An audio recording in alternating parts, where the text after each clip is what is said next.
Panorama group, जो सोचता है वो करता है।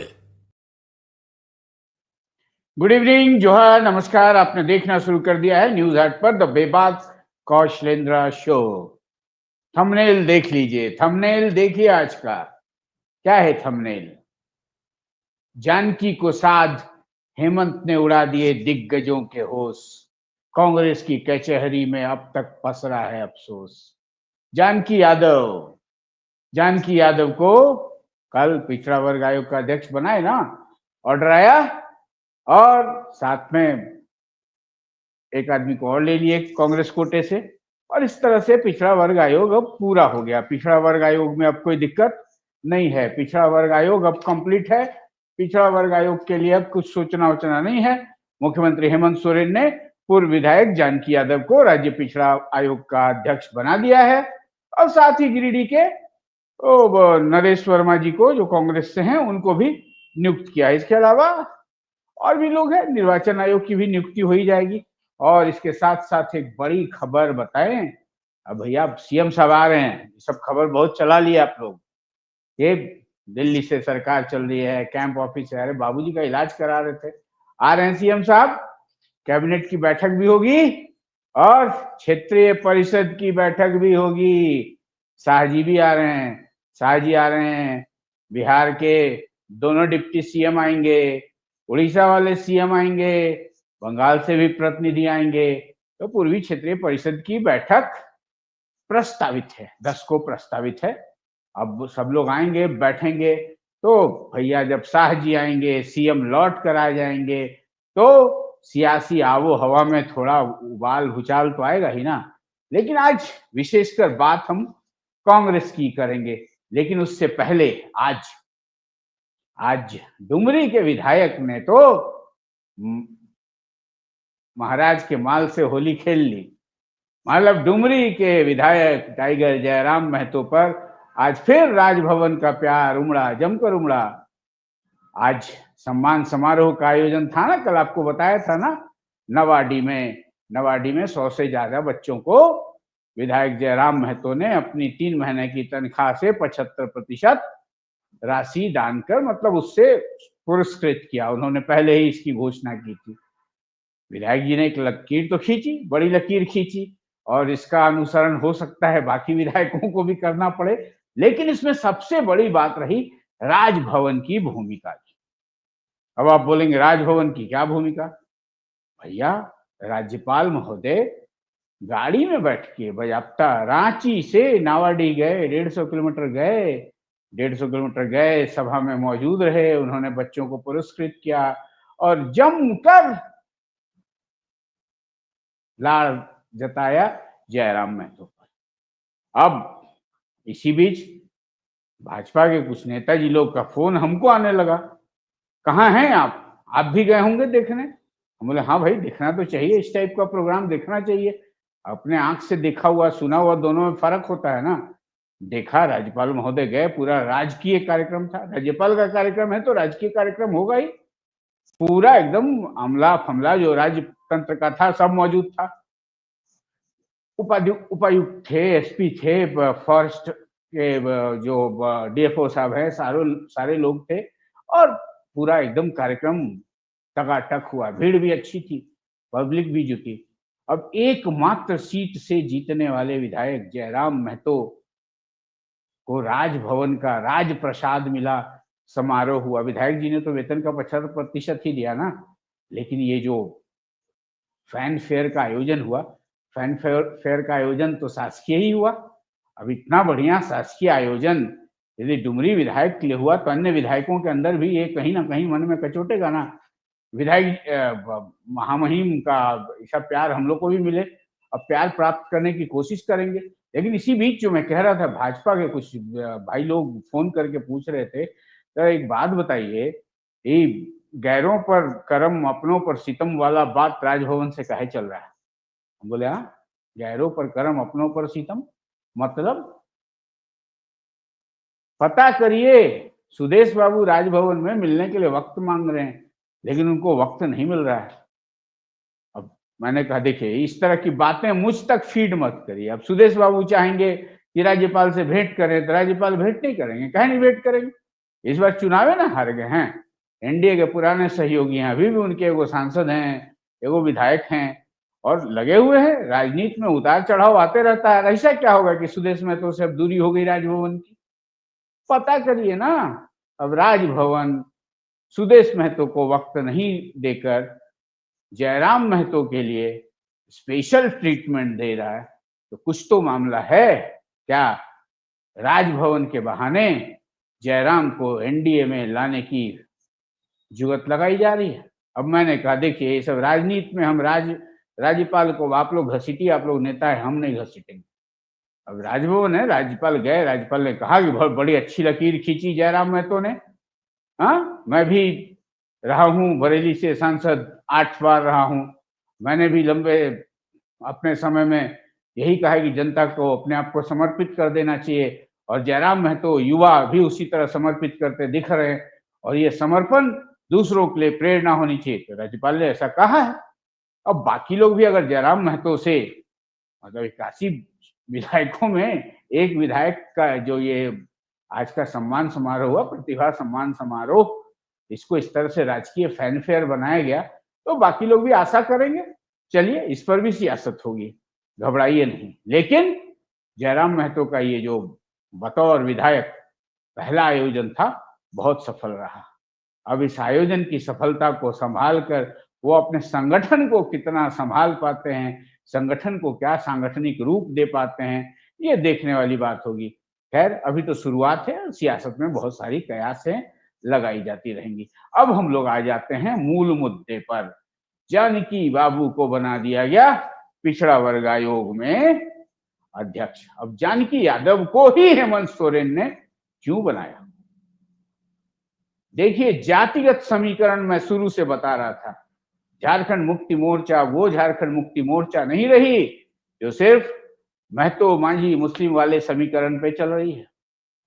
उत्तरी छोटा नागपुर हो, पलामू का एरिया हो और कोल्हान का भी एरिया, वहां यादव मतदाताओं की अच्छी खासी तादाद है। अब मंत्रिपरिषद में तो राजद कोटे से संजय प्रसाद यादव को शामिल किया ही किया है। अब उसी तरह जानकी यादव को शामिल कर हेमंत सोरेन ने बहुत कुछ साथ लिया। जानकी यादव को पिछड़ा वर्ग आयोग का अध्यक्ष बनाया जाना झामुमो कोटे में, फिलहाल झामुमो में है जानकी बाबू, पहले भाजपा विधायक थे, बाद में टिकट विकट नहीं दिया, लोग झामुमो में आए, झामुमो में लड़े और हेमंत बाबू ने उन्हें संभाल कर रखा है। जानकी यादव को साधने से जहां वोट बैंक सधेगा, मतलब जो झामुमो की बदली हुई रणनीति है, इस रणनीति के तहत जो नए वोट साधे जा रहे हैं, उसमें जिस तरह से जानकी यादव की पूछ बढ़ी है और जानकी यादव के बहाने यादवों की पूछ बढ़ी है, इसका दूरगामी असर पड़ेगा, गौर करिएगा। लेकिन कांग्रेस के लोग, जो कांग्रेस के 16 विधायक हैं ना, उनमें से 4 को तो मंत्री पद मिल गया, 2 पुराने समर्पित लोग थे और 2 आयातित लोग थे और एक आयातित सीएलपी भी बन गए, प्रदीप बाबू। लेकिन अब बाकी जो लोग हैं उनके अंदर जो उठापटक मची है, जिसके बारे में हमने कहा था, ये कद्दू कब कटेगा बटेगा, बोर्ड निगम वाला कद्दू देखे थे ना, सुरेश बैठा तो कह ही दिए थे कि क्या भाई सब चीज हो रहा है, घूम घूम के हम लोग संविधान भी बचा ले रहे हैं और ऐसा पैसा सब कर ले रहे हैं, अठक बैठक सब हो रहा है कि यह करेंगे वह करेंगे, जातिगत गणना भी करा ले रहे हैं, लेकिन विधायक दल का बैठक काहे नहीं होता है? निर्णय हुआ था ना कि विधायक दल का बैठक होगा, जिस दिन हमने खबर चलाई थी उसके बाद जो खबर आई कि 10 तारीख को बैठक है, उसकी भी तैयारी है, प्रभारी के राजू भी आएंगे। हाँ, अब उस बैठक में बैठने के बाद विधायक जी लोग का दर्द तो जरूर छलकेगा ना केशव बाबू, किस हजूर बोर्ड निगम का बचा हुआ कद्दू कब कटेगा, कब बटेगा, अब बटेगा भी कि नहीं। अब हो गया 6-7 महीना, सबका सब चीज हो रहा है, हम लोग ना मंत्री जी से समन्वय कर पा रहे हैं, ना अपने लोगों के लिए कुछ खास कर पा रहे हैं। अब इन सब के बीच में आगे क्या रणनीति होगी ये तो केशव बाबू ही जाने। अब इसी बीच आज केशव महतो कमलेश भी जो हैं वो बैठे थे अपने दफ्तर में, कांग्रेस दफ्तर में बैठे थे और उनकी अध्यक्षता में संगठनात्मक संरचना बेहतर करने के लक्ष्य से 5 अलग-अलग सेक्शन बनाने का निर्णय लिया गया और पार्टी में की ये आंतरिक बैठक थी। इसमें बंधु तिर्की जो कार्यकारी अध्यक्ष हैं और बैठा जी जो अपना दुख व्यक्त किए थे वो भी हैं, राकेश सिन्हा थे, सतीश पाल मुंजनी व अन्य थे। अब इस बैठक में ये तय हुआ कि कांग्रेस विधायक दल की बैठक तो होनी ही है, होगी भैया, आप बैठा जी परेशान मत होइए बैठक के लिए, बैठक हो जाएगी। 10 तारीख को बैठक होगी और वही 14 जुलाई को सारे विधायक जी लोग को राहुल बाबू के यहाँ हाजिरी लगाना है। हाँ, सारे विधायक, कांग्रेस के विधायक राहुल बाबू से मुलाकात करेंगे और पार्टी के क्रियाकलापों पर विमर्श करेंगे। अब ऐसा काहे भाई, कुछ तो गड़बड़ है ना।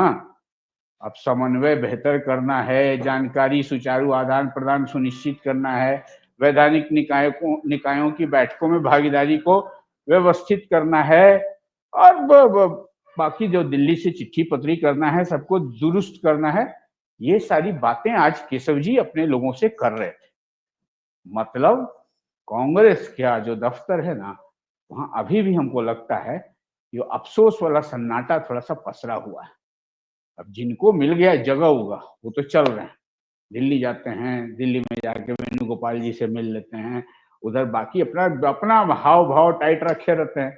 अब जिनको जगह नहीं मिली है वो बेचारे करे तो क्या करें, कहीं कहीं दुख छलक जाता है। अब दुख छलक जाता है, उसी के बीच में केशव बाबू सबको कंट्रोल करने की कोशिश कर रहे हैं।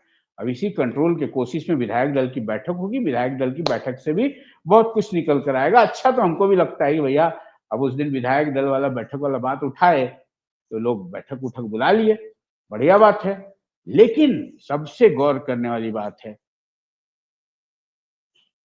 प्रदेश के मुख्यमंत्री हेमंत सोरेन जो सधी हुई राजनीति चल रहे हैं, उसी राजनीति के क्रम में झामुमो के वोट बैंक को दुरुस्त करने के मद्देनजर जिस तरह से उन्होंने जानकी यादव की नियुक्ति की है, इसका दूरगामी परिणाम होगा, बहुत दूरगामी परिणाम होगा। और बिहार चुनाव में सीट बंटवारा को लेकर तेजस्वी जी से जो खींचातानी हो रहा है ना, तो तेजस्वी जी को भी सोचना पड़ेगा कि झारखंड से सटे जो बिहार के इलाके हैं, यादव बहुल, जहाँ प्रभाव है, दोनों जगह बेटी रोटी का संबंध तो है भैया, पुराना है। अब वहां झामुमो को काट के चलेंगे तो दिक्कत होगी। तो ये भी देख लीजिएगा, वो जो खबरें चल रही थी ना कि झामुमो को नहीं पूछेंगे, ये होगा वो होगा, झामुमो के साथ राजद की सेटिंग बनेगी, ये तय है। सीएम साहब आने वाले हैं, आ जाएंगे सीएम साहब, कैबिनेट जब सीएम रहेंगे तब ना कैबिनेट होगा भाई। सीएम आएंगे, सब चीज ठीक ठाक रहा तो सीएम आएंगे, सीएम कैबिनेट में बैठेंगे, सरकार के निर्णय होंगे। और जिनकी जो खबरें चला रहे हैं लोग बार बार कि भैया दिल्ली शिफ्ट हो गई सरकार, वो भी चुप हो जाएंगे। बाबूजी बीमार हैं, हो सकता है फिर आना जाना पड़े, अलग बात है। और क्षेत्रीय परिषद की बैठक में भी बहुत कुछ छन कर आएगी। और एक जाते जाते आपको एक थोड़ा सा मसला दिए जा रहा हूं, इसको मसाला समझिए या मसला समझिए।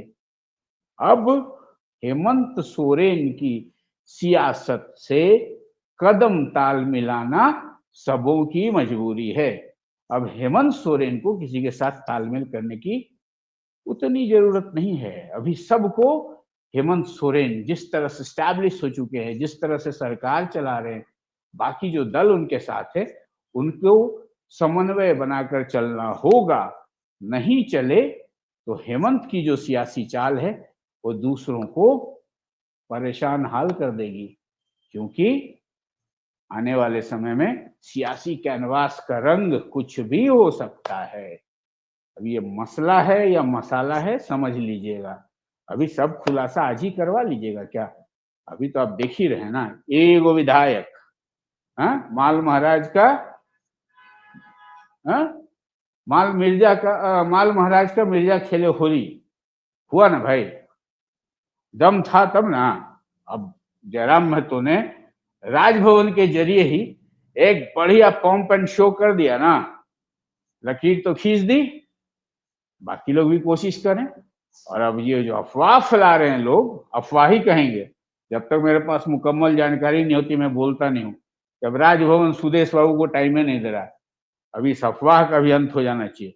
काहे नहीं मिलेंगे सुदेश बाबू से राज्यपाल? क्या जरूरत पड़ा है अभी सुदेश बाबू को? आप कल देखे नहीं सुदेश बाबू का राजनीति? हाँ, करवा दिया भाई। जिला परिषद अध्यक्ष की कुर्सी आप छीनने के चक्कर में थे आजसू से, छीन लिए, करा लिए अविश्वास प्रस्ताव। रिजॉर्ट पॉलिटिक्स क्या होता है? अभी भी सांगठनिक तौर पर सुदेश महतो में दम तो है भाई, दम तो मानना पड़ेगा। आजसू का संगठन वो तिनका नहीं है कि इसको फूंक दीजिएगा उड़ जाएगा। अभी दम बाकी है, तो दम है, पहलवान है मैदान में, तो सियासी मल्ल युद्ध चलता रहेगा और हम देखते रहेंगे, आपको बताते रहेंगे। आप बस न्यूज हार्ट के साथ जुड़े रहिए। और न्यूज हार्ट झारखंड का नया चैनल भी हमने लॉन्च कर दिया है, सब्सक्राइब कर लीजिएगा। देश दुनिया की खबरें हम मिलकर घर घर पहुंचाते रहेंगे, क्योंकि हर खबर हर घर तक पहुंचाना आपका और न्यूज हार्ट का दायित्व है। जोहार।